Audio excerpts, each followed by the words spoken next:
Shalom Jemaat terkasih, tema kita tahun ini adalah berbuah dan bermultiplikasi.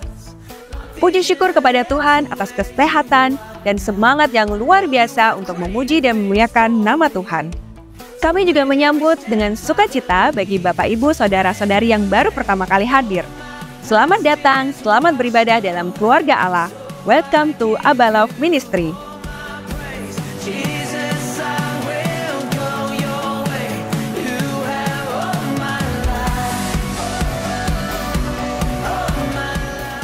Nah, berikut beberapa informasi ibadah dalam minggu ini.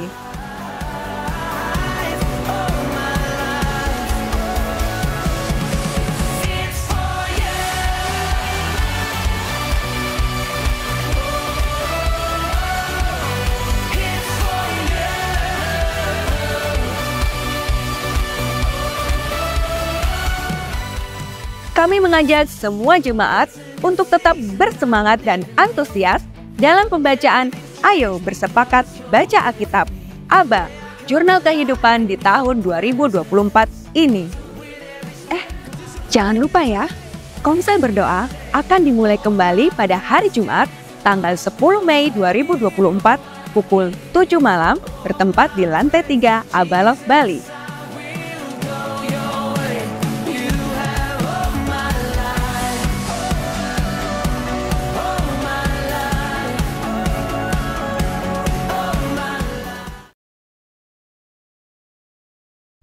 Sebagai manusia yang memiliki jiwa, kita pasti pernah merasa stres, tertekan, dan sering merasa sangat emosional. Keseharian kita menjalani peran sebagai seorang anak, orang tua, pelajar, pekerja profesional, maupun pengusaha, pasti banyak hal yang harus kita penuhi. Banyaknya tuntutan dan minimnya kemampuan untuk mengelola kesehatan mental sehingga membuat kita menjadi stres dan bahkan depresi.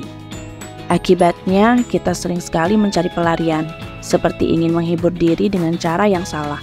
Ingin lari dari kenyataan, tanggung jawab, sampai ingin lari dari kehidupan ini. Padahal stres tidaklah seburuk itu. Stres diperlukan sebagai pengembangan diri untuk menjadi pribadi yang lebih baik.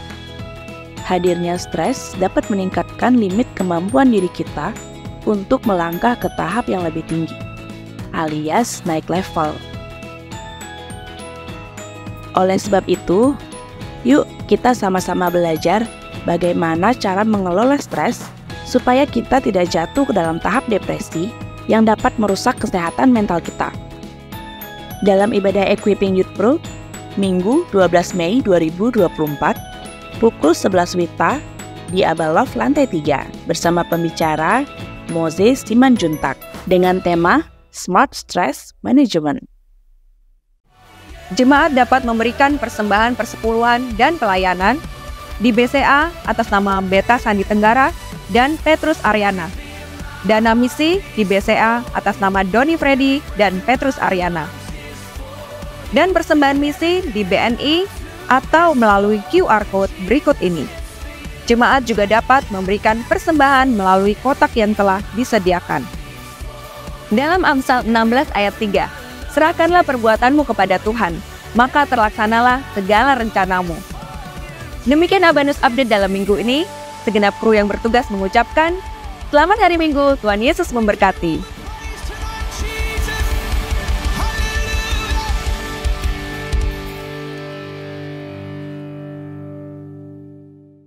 Ya, shalom semuanya. Bagaimana kabarnya hari ini?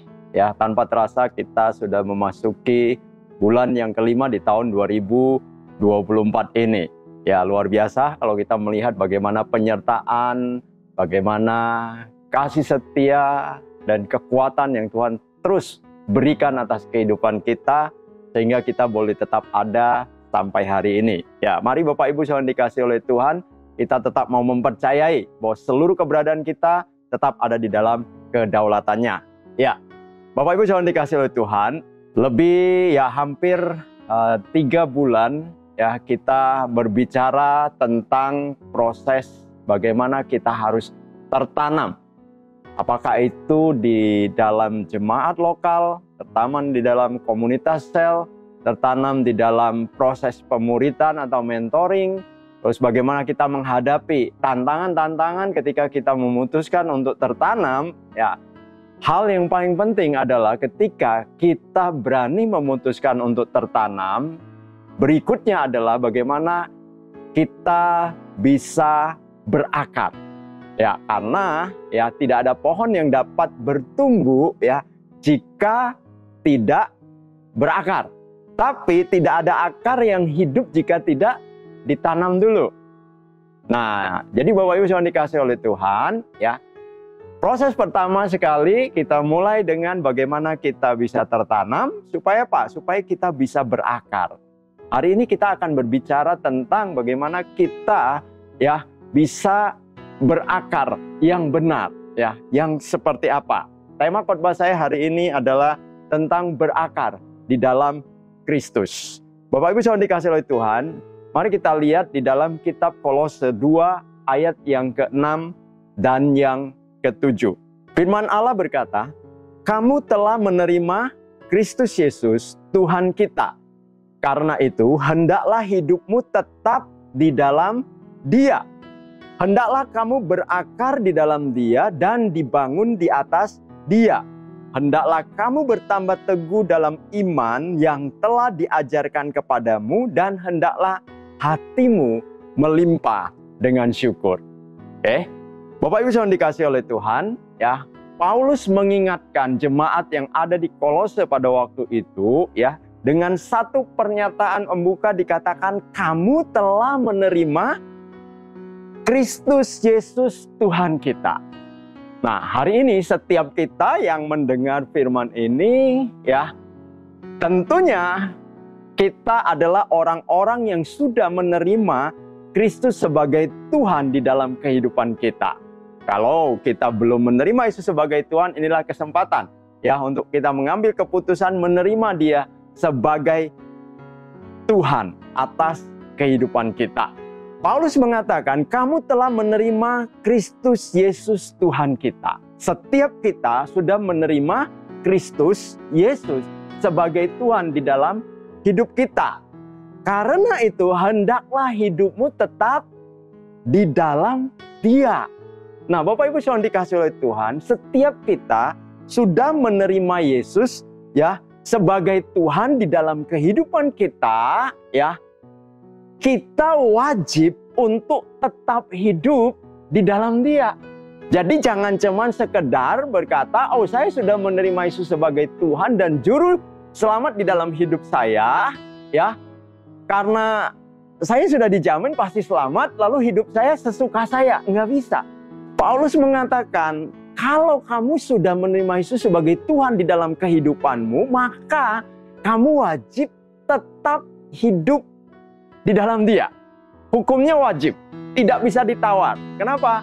Sama seperti ketika seseorang memutuskan untuk dia menikah ya dengan calon teman hidupnya. Memutuskan untuk menikah. Berarti apa? Berarti dia harus siap hidup bersama. Ketika mereka memutuskan untuk mereka hidup bersama, ya, pasangan tadi, pria dan wanita tadi, ya, saudara dan saya yang sudah menikah, ketika kita memutuskan untuk menikah dengan pasangan kita, berarti ya kita harus siap hidup bersama dengan dia. Lalu kita memutuskan, ya, untuk apa? Untuk mengikat kesepakatan itu di dalam sebuah perjanjian yang namanya perjanjian nikah. Nah, perjanjian nikah itu mengatakan adalah ya kita akan hidup bersama apapun keadaannya, ya senang, susah, ya sehat, sakit, ya dalam keadaan apapun juga sampai kematian memisahkan kita. Artinya apa? Ketika kita sudah sepakat untuk hidup bersama, itu berarti sudah tidak boleh dipisahkan. Kita harus hidup ya bersama-sama apapun kondisinya, apapun keadaan pasangannya kita. Nah, tentunya kita tidak punya lagi kebebasan. Kalau masih bujang, ya boleh suka hati kita toh. Ya, mau pulang jam 2 malam, jam 3 pagi, ya udah nggak ada yang larang. Mau nggak pulang juga nggak ada yang larang. Kecuali masih tinggal sama orang tua, masih dicariin sama orang tuanya. Tapi kalau tinggal sendiri, kos sendiri, ya, tidak ada orang tua, tidak ada pasangan, mau nggak pulang 1 bulan, ya ibu kos juga nggak ambil pusing. Yang penting uang kosnya dibayar, ya toh. Nah, tapi ketika kita memutuskan untuk menikahi seseorang, mau nggak mau kita terikat dengan dia dan hidup kita tidak bisa lagi sesukanya kita. Karena kita harus memikirkan pasangan kita bagaimana. Dan tentunya mereka punya kesepakatan-kesepakatan dengan pasangannya. Sepakat untuk apa? Misalnya ketika mereka memutuskan untuk menikah, berarti mereka bersepakat untuk hidup bersama apapun keadaannya, ya. Karena itu diwujudkan dengan janji nikah. Kemudian mereka pasti bersepakat untuk membangun sebuah keluarga yang benar, sebuah keluarga, ya, yang dirindukan, ya, seperti apa yang Tuhan mau, melahirkan anak-anak ilahi, yang membangun keluarga ilahi. Terus sepakat untuk saling mengasihi dan saling menjaga, ya. Sepakat untuk apa? Untuk melahirkan keturunan-keturunan dan memelihara keturunannya, anak-anaknya, dan kesepakatan-kesepakatan yang lainnya. Ketika mereka setuju, baru mereka memutuskan, oke, kita bisa hidup bersama. Demikian juga dengan kita. Ketika kita memutuskan untuk menerima Yesus sebagai Tuhan dan Juru Selamat di dalam kehidupan kita, otomatis ya kita sedang mengikatkan diri kita kepada Kristus dan kita wajib untuk tetap hidup di dalam Dia. Nah, masalahnya ya seringkali ada orang-orang yang walaupun mereka mengatakan mereka ya sepakat dengan Tuhan Yesus, tapi mereka sering melanggar kesepakatan itu. Karena hidup mereka ya semaunya gue, ya kayak tadi, seperti orang yang belum menikah, suka-suka hati, nyenangin diri sendiri. Tapi hari ini saya mengatakan itu tidak bisa lagi. Kalau kita hanya berpikir untuk diri kita sendiri, ya berarti kita tidak di dalam Dia. Hari ini ya setiap kita harus bertobat. Kalau selama ini ya kita tidak mengikatkan diri kita tidak hidup di dalam Kristus. Padahal kita berkata bahwa kita menerima Kristus sebagai Tuhan dan Juru Selamat di dalam kehidupan kita. Nah, itu hal paling mendasar sekali ya kalau kita ingin berbicara tentang bagaimana kita bisa berakar kepada Kristus. Jadi, kita sepakat untuk kita ada di dalam Kristus ya. Kita wajib untuk kita hidup di dalam Dia ya. Makanya dilanjutkan dengan ayat 7 ya. Ayat 6, kalau kamu sudah wajib hidup di dalam Dia, kamu setuju untuk hidup di dalam Dia. Ayat yang ke-7 mengingatkan apa? Hendaklah kamu berakar di dalam Dia dan dibangun di atas Dia. Hendaklah kamu bertambah teguh dalam iman yang telah diajarkan kepadamu dan hendaklah hatimu melimpah dengan syukur. Paulus memakai analogi ya atau metafora ya menunjukkan ya tentang bagaimana supaya kehidupan kita bisa kuat di dalam Dia. Memakai 2 analogi. Yang pertama, seperti tumbuh-tumbuhan. Ya, dikatakan hendaklah kamu berakar ya di dalam Dia. Analogi dari tumbuh-tumbuhan. Untuk tumbuh-tumbuhan ini bisa hidup, ya bisa tumbuh, bisa kuat, ya dia harus memiliki akar yang kuat juga. Dan untuk kita sebagai orang percaya, supaya kehidupan kerohanian kita bisa kuat di dalam Kristus, maka kita harus berakar di dalam Kristus itu. Kemudian analogi yang kedua, ya Paulus menggunakan ya analogi tentang bangunan. Satu bangunan akan kuat berdiri, tahan terhadap goncangan, ya, tahan terhadap puting beliung segala macam, ya. Kalau dia memiliki pondasi atau dasar yang kuat. Ya. Kalau tidak, bangunan tersebut akan gampang rubuh. Ya, beberapa waktu lalu saya nonton berita ya. Ada 2 orang ya yang sedang memperbaiki rumah. Ya, ada rumah direnovasi, lagi direnovasi rumah tersebut rubuh, saudara. Yang satu luka parah, yang satu meninggal dunia. Kenapa rumah tersebut bisa rubuh? Ya, saya percaya karena tidak dibangun di atas pondasi yang kuat. Lihat deh, setiap bangunan yang akan didirikan, yang paling lama ya, adalah ketika dibuat pondasinya atau dasarnya. Karena pondasi yang kuat akan menentukan kekuatan bangunan itu. Dan pondasi kehidupan kekristenan kita benar-benar bisa kuat kalau kita meletakkan dasar di atas Kristus itu sendiri. Jadi dibangun di atas Dia atau di atas Kristus. Jadi Bapak Ibu yang dikasih oleh Tuhan, dua analogi ini sebenarnya berbicara tentang hal yang sama, yaitu tentang bagaimana kita bisa kuat, kita bisa tetap diam, tinggal di dalam Kristus itu sendiri. Ya, Paulus menyatakan ini dengan jelas kepada kita sebagai orang percaya, ya, bahwa kita harus berakar di dalam Dia dan dibangun di atas Dia, yaitu Kristus itu sendiri. Karena hari ini kita akan berbicara tentang akar, maka saya tinggalkan analogi tentang bangunan. Oke, kita akan fokus analogi tentang tanaman, ya. Waktu kita bicara tentang proses bagaimana tertanam, tiba-tiba semua jadi ahli pertanian, kan? Karena berbicara tentang tumbuhan, bicara tentang bibit, berbicara tentang bagaimana menanam, ya, bagaimana memulai dan segala macam. Dan hari ini, ya, saya tidak bawa saudara untuk menjadi seorang ahli di dalam ya bidang pertanian, ya, tapi bagaimana kita menjadi orang yang ahli untuk kita hidup di dalam Kristus. Nah, karena berbicara tentang akar, pasti kaitannya dengan tumbuh-tumbuhan. Nah, Bapak Ibu yang dikasih oleh Tuhan, kalau kita lihat, kita pelajari, maka akar adalah bagian penting pada sebatang pohon. Akar harus menjadi bagian penting dari sebatang pohon. Kenapa?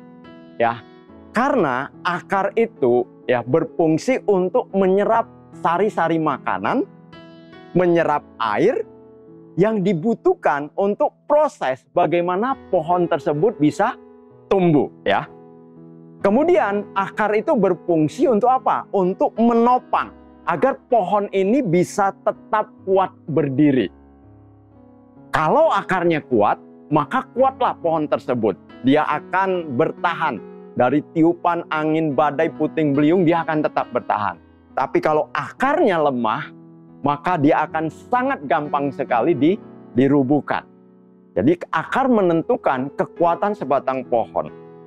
Saudara bisa bandingkan pohon jati dan pohon toge, kuatan mana? Waduh, ini jauh sekali. Ya, kita tahu bagaimana orang nanam pohon jati, ya kan? Lalu bagaimana pohon toge itu dihasilkan?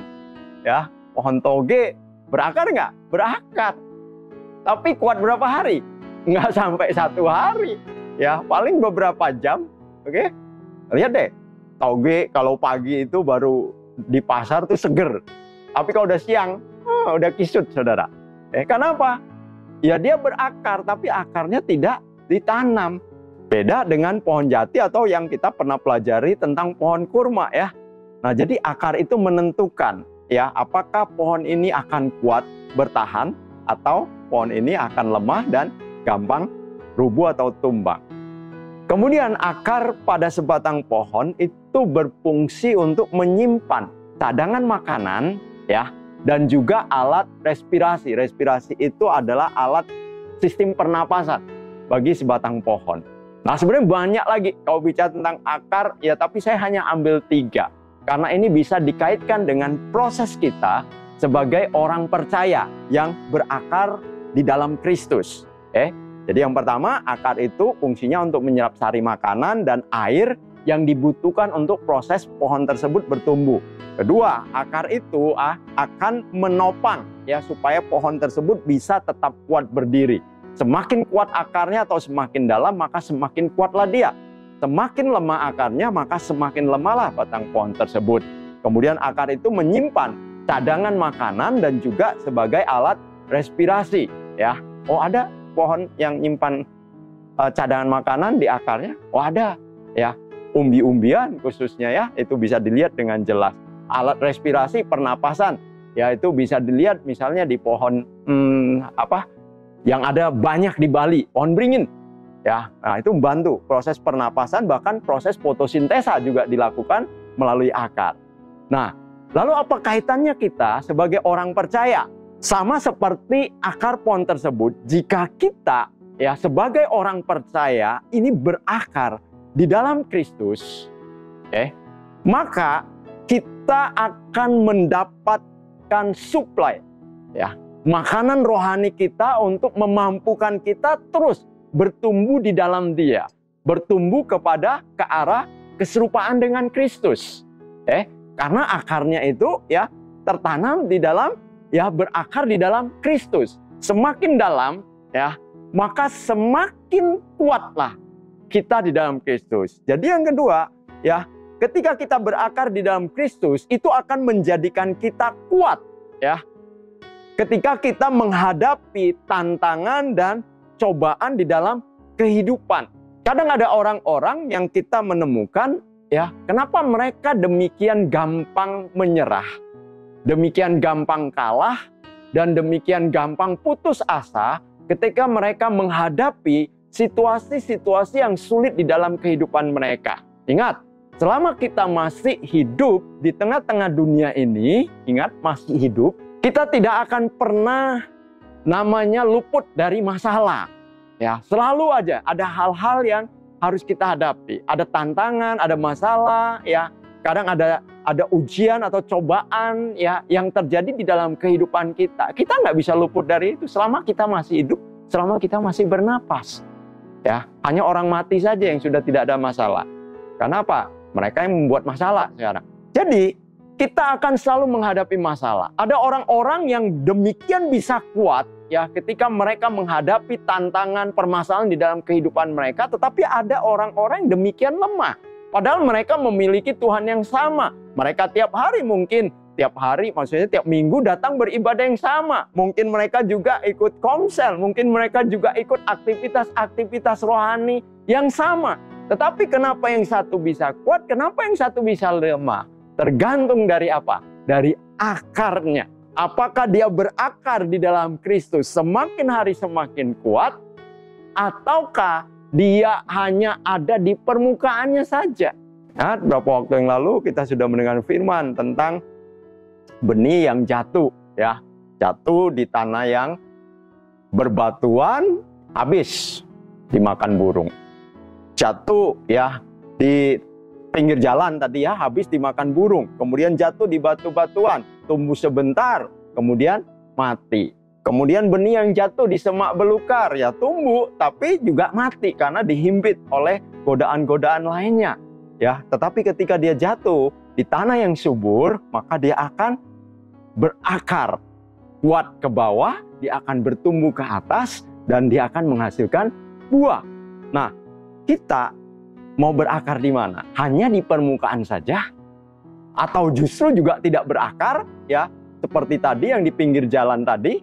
Atau kita mungkin jatuh juga di tanah, tapi yang penuh dengan semak duri, dihimpit dengan segala macam kenikmatan dunia dan kekayaan, akhirnya kita lupa, ya. Dan ketika ada cobaan datang, kita juga kalah, kita juga jatuh. Jadi kita harus berakar di dalam Kristus. Supaya apa? Supaya kita kuat menghadapi tantangan dan cobaan di tengah-tengah kehidupan kita. Nah, kemudian yang ketiga, ya sama seperti pohon tadi, ketika kita berakar di dalam Kristus, maka akan menjadikan kita tetap hidup. Hidup secara rohani kita, ya, dan bisa menghidupi orang lain. Artinya apa? Memberikan hal-hal yang positif, memberikan hal-hal yang bisa menguatkan, memberikan hal-hal yang bisa membangun bagi orang lain ketika ada orang-orang yang sedang dalam situasi-situasi yang sulit. Kalau apa? Kalau kita berakar di dalam Kristus. Ya, seperti pohon tadi, menyimpan cadangan makanan. Ya, siapa yang tidak pernah makan singkong di sini? Siapa tidak pernah makan ubi di sini? Bahkan di beberapa daerah tertentu itu menjadi bahan makanan pokok. Ya, karena apa? Ya, karena itu adalah cadangan makanan yang dihasilkan, yang bisa dinikmati. Dan kalau kita berakar di dalam Kristus, sama seperti akar tadi, pohon tadi, ya, kita bisa tetap hidup karena kita memiliki cadangan, ya, dan kita bisa menghidupi orang lain. Tapi ini berbicara di dalam sisi-sisi yang rohani. Nah, Bapak Ibu saudara dikasihi oleh Tuhan, lalu apa itu berakar di dalam Kristus? Tadi kita bahas, ya, kalau kita berakar di dalam Kristus bisa seperti ini. Lalu pertanyaannya, ya, apa itu berakar di dalam Kristus? Nah, Bapak Ibu saudara dikasihi oleh Tuhan, ya, mungkin kita bisa menemukan ada begitu banyak definisi ketika kita berbicara tentang berakar di dalam Kristus. Tapi hari ini, ya, saya akan mengambil 3 definisi, ya, 3 poin yang paling penting kalau, ya, kita berbicara tentang berakar di dalam Kristus. Ya, yang pertama saya katakan, ya, berakar di dalam Kristus itu berarti memiliki hubungan yang kuat, mendalam, dan personal atau pribadi dengan Tuhan. Saya ulangi lagi. Yang pertama itu memiliki hubungan yang kuat, mendalam, dan pribadi dengan Tuhan. Karena hanya memiliki hubungan yang kuat ini, ya, yang mendalam, ya, dan sifatnya itu pribadi, ya, inilah yang akan menjadikan kita semakin mengenal Tuhan itu, ya, seperti apa. Kan kita nggak pernah lihat Tuhan, toh. Tapi kan kita bisa mengenalin Dia. Ya, ketika kita bergaul semakin karib dengan Dia. Saya akan semakin mengenal, ya, pasangan saya, istri saya. Oleh karena apa? Saya dekat dengan Dia. Saya karib dengan Dia. Kalau saya jarang-jarang ketemu Dia, saya tidak akan bisa benar-benar mengenalin Dia. Nah, dengan Tuhan juga seperti itu. Kemudian yang kedua, kalau kita berbicara berakar di dalam Kristus, berarti kita mempercayakan hidup kita kepada Tuhan dengan mengandalkannya sebagai sumber kekuatan, hikmat, dan pertolongan bagi kita. Mempercayakan hidup kepada Tuhan dengan mengandalkan Dia sebagai sumber kekuatan kita, sumber hikmat kita, dan sumber perlindungan bagi kita. Itu kenapa tadi saya katakan kalau orang yang berakar dalam Tuhan, mereka akan kuat. Kenapa? Mereka percaya, ya, semua ada dalam kedaulatan Tuhan, semua ada di dalam kekuatan Tuhan, dan semua ada di dalam perlindungan dan penjagaannya Tuhan. Artinya Tuhan tidak pernah salah, Tuhan tidak pernah keliru, Tuhan tidak pernah lalai. Kalau Dia sudah berjanji, Dia pasti akan menepatinya. Kalau Dia sudah berfirman, ya, Dia pasti akan melakukannya. Dia tidak pernah lalai. Dan Dia tidak pernah terlelap atau tertidur. Dia adalah Allah yang setia. Kalau kita berakar di dalam Kristus, maka kita berani untuk mempercayakan seluruh kehidupan kita, ya, kepada kekuatan dan kasih karunia Tuhan. Ya. Nah, yang ketiga, saya katakan berakar di dalam Kristus itu adalah kehausan dan kerinduan yang tulus untuk terus bertumbuh dan mengenal Dia dan hidup sesuai dengan rencana dan kehendaknya. Ya, kehausan, kerinduan yang tulus untuk terus. Ingat, proses kehidupan kita, ya, tidak berhenti. Menuju kepada keserupaan dengan Kristus itu tidak berhenti. Itu akan terus berjalan. Makanya, ya, kita harus terus memiliki kehausan, terus memiliki kerinduan, ya, untuk terus bertumbuh, untuk terus pengen mengenal Dia lebih dan lebih lagi, dan hidup sesuai dengan apa yang menjadi rencana dan kehendaknya Allah. Nah, itulah kalau kita berkata berakar di dalam di dalam Kristus. Jadi cek aja setiap kita, apakah 3 poin ini ya ada di dalam kehidupan kita. Kalau 3 poin ini tidak ada, ya berarti kita harus mulai mengevaluasi hidup kita, bagaimana kita harus memperbaiki supaya kita bertumbuh, ya memiliki akar yang benar di dalam kehidupan kekristenan kita. Yohanes 15 ayat keempat berkata, tinggallah di dalam aku dan aku di dalam kamu. Sama seperti ranting tidak dapat berbuah dari dirinya sendiri, kalau ia tidak tinggal pada pokok anggur. Demikian juga kamu tidak berbuah, jikalau kamu tidak tinggal di dalam aku. Oh, kita berbicara tentang apa yang menjadi tema kita ya tahun ini, apa? Berbuah dan bermultiplikasi, berbuah dan berlipat ganda. Ya, kalau kita tidak tinggal di dalam Kristus, kita tidak berakar di dalam Kristus, kita tidak dibangun di atas Kristus, maka jangan berharap kita akan menghasilkan buah apalagi berlipat ganda di dalam Dia. Tidak akan terjadi, karena ini firman yang mengatakannya. Nah, jadi hari ini Bapak Ibu Saudara dikasih oleh Tuhan, ya, mari kita mau sama-sama ya untuk menghidupi. Jangan kekristenan kita hanya menjadi kekristenan yang sama dari dulu, sekarang, sampai selama-lamanya. Kayak mau nyanyiin Tuhan Yesus saja, tidak pernah berubah. Ya, padahal kita harus terus berubah. Berubah kepada keserupaan dengan Kristus. Semakin kuat di dalam Kristus. Hidup semakin hari semakin mentaati, ya, seperti Kristus mentaati Bapa yang ada di surga. Jadi hari ini pastikan, kalau kita berbicara tentang berakar, mari kita coba untuk mengevaluasi hidup kita. Apakah selama ini saya sudah berakar di dalam Dia? Sudah berapa dalam akar saya di dalam Dia? Apakah masih hanya ada di permukaan, ya? Atau mungkin hanya 10 cm di dalam Dia? Oh, udah 1 meter dalam Dia? Atau seperti akar pohon kurma yang bisa sampai puluhan meter, bahkan ratusan meter, ya masuk ke dalam tanah, yang menjadikan dia kuat dan bertahan. Tadi saya katakan apa itu berakar di dalam Kristus. Sekarang bagaimana ya supaya kita bisa berakar di dalam Kristus? Kan asik kalau berakar dalam Kristus, ya.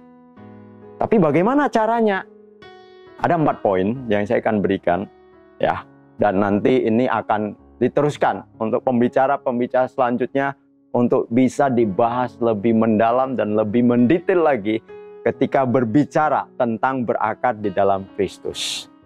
Yang pertama, hal yang paling penting kalau kita berbicara tentang berakar di dalam Kristus adalah kehidupan pribadi kita dengan Tuhan di dalam doa dan perenungan firman.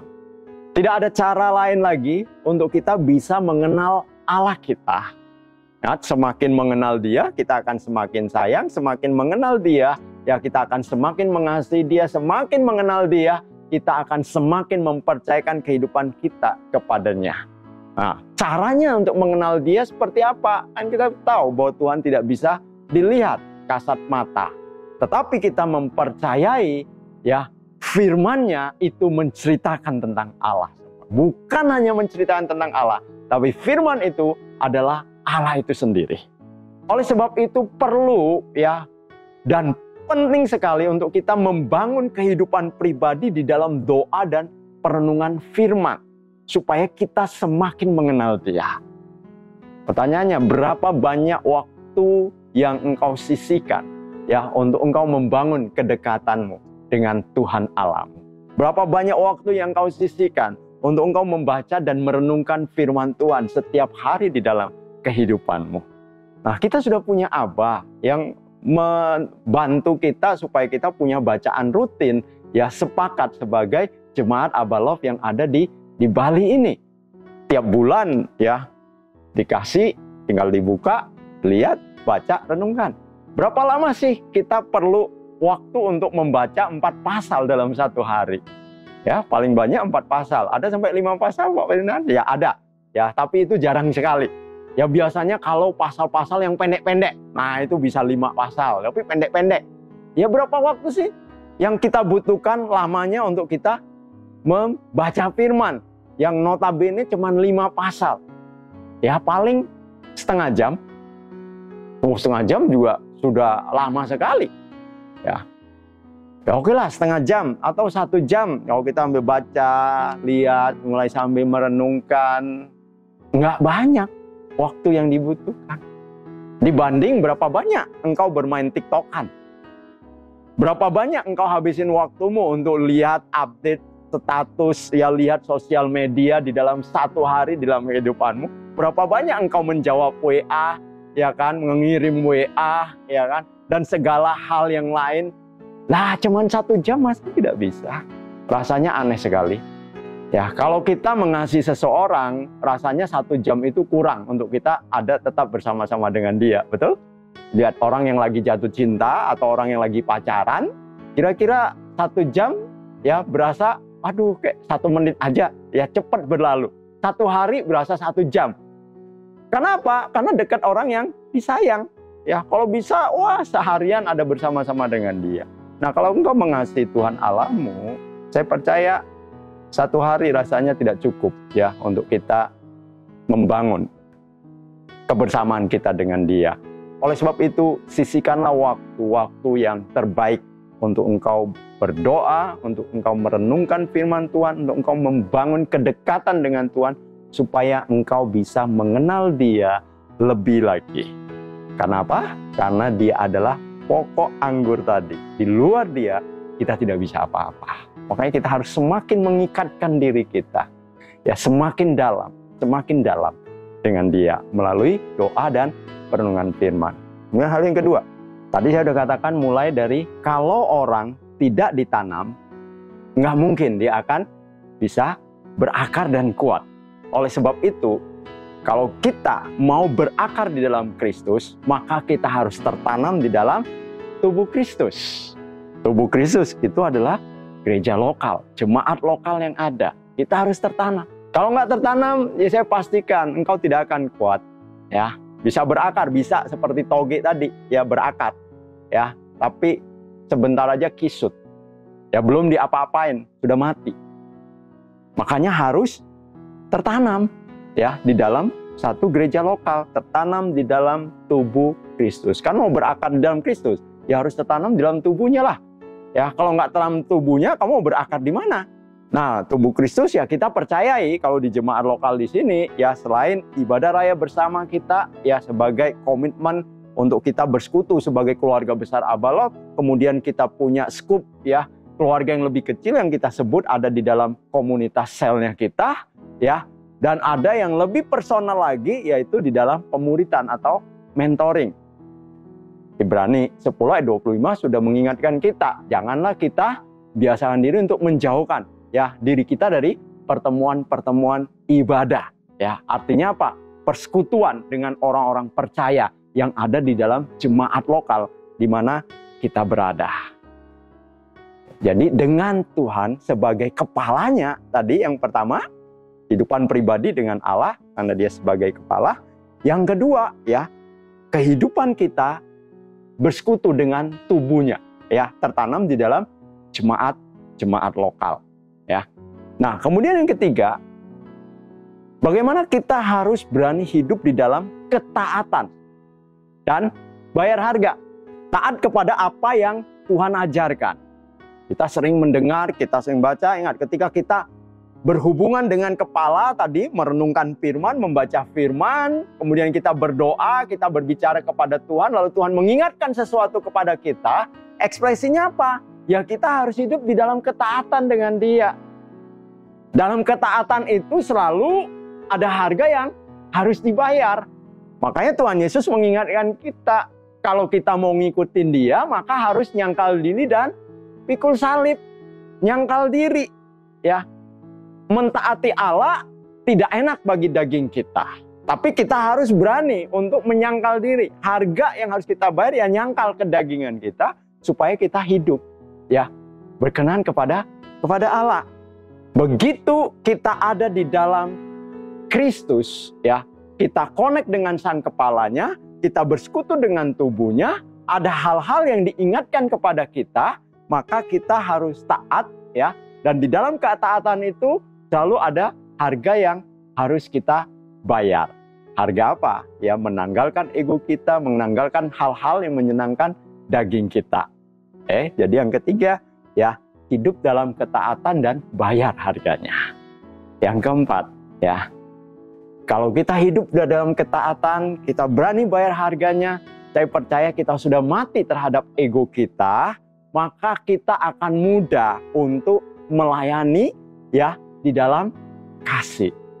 Ya, yang keempat, pelayanan dan kasih itu harus jalan bersama-sama. Galatia 5 ayat yang ke-14 dikatakan, sebab seluruh hukum Taurat tercakup dalam satu firman ini, yaitu kasihilah sesamamu manusia seperti dirimu, ya, seperti dirimu sendiri. Nah, jadi ekspresinya apa? Ya, dilakukanlah dengan tindakan. Bagaimana kita melayani yang lainnya, melayani dengan kasih. Ya. Karena apa, Bapak Ibu saudara dikasih oleh Tuhan? Ya, melayani dalam kasih berarti kan kita berbuat baik di dalam kebenaran kepada sesama kita. Dan dikatakan itu adalah cara untuk menghormati Tuhan dan menunjukkan bahwa kita benar-benar berakar di dalam Dia. Dengan kita melayani di dalam kasih, ya berarti kita sedang menghormati Tuhan. Ya, dan itu bukti dari apa? Bahwa kita hidup berakar di dalam Dia. Wow, luar biasa sekali. Ya, saya rindu bahwa semakin kita mengenal Allah kita, semakin dalam kita di dalam Dia, ya, membuat kita semakin berubah, ya, di dalam seluruh kehidupan kita. Seluruh kehidupan kita, ingat, manusia terdiri dari tubuh, jiwa, dan roh. Kalau kita mau berubah, maka berubah secara holistik. Kita berubah di dalam sikap hati kita berubah di dalam pola pikirnya kita berubah, ya, di dalam seluruh keberadaan kita. Rohani, jasmani, ya, dan jiwani kita. Semua harus mengalami perubahan. Karena saya mempercayai hanya di dalam Kristuslah yang bisa menolong kita untuk mengalami perubahan yang seutuhnya. Tapi ada penghalang-penghalang yang seringkali bisa, ya, mungkin bisa menjadi alasan kita, atau kadang mungkin kita tidak sadari bahwa itu bisa menghalangi kita untuk kita benar-benar bisa berakar di dalam Kristus itu sendiri. Apa aja penghalang-penghalangnya? Bapak Ibu saudara dikasihi oleh Tuhan. Yang pertama, ya, penghalang-penghalang untuk kita bisa berakar di dalam Kristus adalah satu, dosa. Dosa apa? Dosa yang disembunyikan. Dosa kan banyak, ya toh? Yang kelihatan bisa ditegur orang langsung. Tapi yang bahaya adalah dosa yang disembunyikan atau yang tidak diakui. Karena apa? Nggak ada orang yang lihat. Tiba-tiba aja kita kaget-kaget. Loh, kok orang ini begini? Loh, kok begitu? Loh, kok begini? Ya, karena ada dosa yang selama ini disembunyikan. Ingatlah saudara, ya, tidak ada namanya bau busuk yang bisa disembunyikan. Ya, satu hari pasti akan kecium baunya. Jadi, kalau kita masih ada dosa-dosa yang tersembunyi, akuilah, ya, di mana ketika kita ada di dalam tubuh Kristus, ketika saudara ada di dalam komunitas sel saudara, ketika saudara ada di dalam, ya, kelompok pemuritan atau mentoring saudara, di sanalah waktu untuk saudara mengakui apa yang menjadi dosa-dosa yang mungkin selama ini kita sembunyikan. Karena kalau ada dosa yang tersembunyi, akan mudah sekali, ya, untuk kita diintimidasi, akan mudah sekali untuk kita jatuh, akan mudah sekali untuk kita tergoda, untuk kita jatuh lebih dalam lagi. 1 Yohanes 1 ayat 9 berkata, jika kita mengaku dosa kita, maka Ia adalah setia dan adil, sehingga Ia akan mengampuni segala dosa kita dan menyucikan kita dari segala kejahatan. Ya, Yohanes mengingatkan kita, akui dosa kita, maka Ia adalah setia dan adil. Dia akan mengampuni, bahkan menyucikan kita.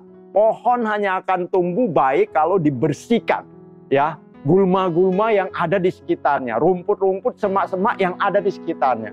Kalau ini tidak dibersihkan, maka dia satu titik nanti, dia pasti mati. Atau dia tumbuh tidak akan maksimal. Dia tidak akan menghasilkan buah yang baik. Jadi kalau ada yang masih mengganggu kita, ada hal-hal yang tersembunyi, akui itu. Supaya apa? Supaya kita bisa disucikan dan dibersihkan. Dan kita bisa tumbuh maksimal. Karena kita akan berakar yang benar. Kemudian hal yang kedua, penghalang adalah kesombongan. Kenapa orang berdoa? Karena mereka tahu ada hal-hal yang tidak bisa mereka lakukan. Mereka butuh kekuatan yang supranatural, ya, yang bisa untuk melakukannya. Dan kenapa orang tidak mau berdoa? Karena mereka merasa mereka bisa semuanya. Sehingga mereka tidak membutuhkan Allah. Itulah kesombongan. Orang yang sombong tidak butuh Allah. Karena mereka berpikir mereka bisa seperti Allah. Ingat, Lucifer jatuh, ya. Karena apa? Karena kesombongannya dia. Aku hendak, ya. Aku hendak apa? Hendak naik ke langit. Aku hendak mendirikan tahtaku untuk mengatasi bintang-bintang Allah. Aku hendak duduk di atas bukit pertemuan, jauh di sebelah utara. Aku hendak naik mengatasi tingginya awan.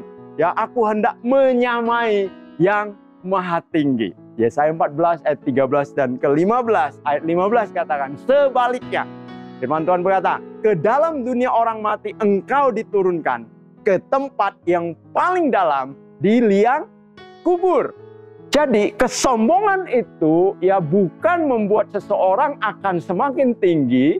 Justru kesombongan adalah awal dari kejatuhan kehidupan seseorang. Jadi jangan kita sombong. Ya, kita tidak bisa menyamai Allah. Allah itu terlalu besar. Dia itu adalah penciptanya kita. Kita ini adalah ciptaannya. Kalau kita sombong, kita tidak mungkin bisa berakar di dalam Dia. Karena kita tidak merasa tidak membutuhkan Allah di dalam hidup kita. Penghalang yang ketiga, kurangnya pengetahuan atau pemahaman akan kebenaran firman Tuhan. Kenapa orang gampang diombang-ambingkan dengan berbagai macam pengajaran? Karena mereka kurang mengerti dan memahami firman Tuhan. Yang repotnya adalah ketika mereka sudah kurang memahami, kurang tahu, tapi malas untuk merenungkan firman, malas untuk belajar firman, ya malas untuk mengetahui firman. Makanya gampang terombang-ambingkan. Hari-hari ini demikian banyak pengajaran-pengajaran yang aneh-aneh yang muncul. Saya bersyukur ya jemaat di tempat ini termasuk jemaat yang luar biasa karena tidak terlalu ambil pusing dengan yang ada di luar. Ya satu sisi baik, tapi satu sisi lagi itu juga nanti bisa membingungkan diri sendiri ketika ada orang-orang yang mulai meyakinkan ya sesuatu yang kita tidak mengerti padahal itu menyesatkan. Makanya jangan pernah berhenti untuk kita belajar. Hal yang paling mudah, jangan pernah untuk berpikir membuang waktu ketika saudara membaca dan merenungkan firman Tuhan di dalam kehidupan saudara. Karena itu adalah benteng yang paling awal untuk membentengi kita sebagai orang percaya. Dan kita harus terus berani untuk belajar. Ya, Mazmur 119 ayat yang ke-105 dikatakan, firman-Mu pelita bagi kakiku dan terang bagi jalanku. Ya. Jadi dengan kita mengenal firman, ya, kita akan semakin terpelihara di dalam hidup kita. Amsal 19 ayat yang ke-27, saya ambil dari terjemahan bahasa Indonesia sederhana. Dikatakan, anakku, jika engkau tidak mau belajar lagi, ya, engkau akan lupa apa yang sudah kau pelajari. Ya, saya khotbah ini saudara dengar, ya. Kalau bisa nyantol aja 10% saja, itu sudah top of the top. 10% saja, tidak banyak. Nyantol loh, itu baru nyantol. Belum lagi, oh saya lakukan. Nah, itu baru hebat. Lah, kalau kita tidak ulang-ulang, ya, bagaimana ini akan bisa meremah dan kita lakukan dalam kehidupan kita? Nggak bisa. Makanya harus, ya Amsal ingatkan tadi, harus mau belajar terus. Ya, supaya kita nggak lupa apa yang sudah kita pelajari, apa yang sudah kita dengar, agar kita bisa mempraktekkannya. Jadi, 3 hal inilah yang menjadi penghalang untuk kita bisa berakar di dalam Kristus. Apa tadi? Dosa yang disembunyikan. 2, kesombongan. Terus 3, kurangnya pemahaman ya dan pengetahuan akan kebenaran firman Tuhan. Hati-hati dengan 3 hal ini. Kalau ada salah 1, salah 2, atau salah 3 di dalam kehidupan kita, mari kita sama-sama bertobat supaya kita bisa berakar yang benar di dalam Kristus.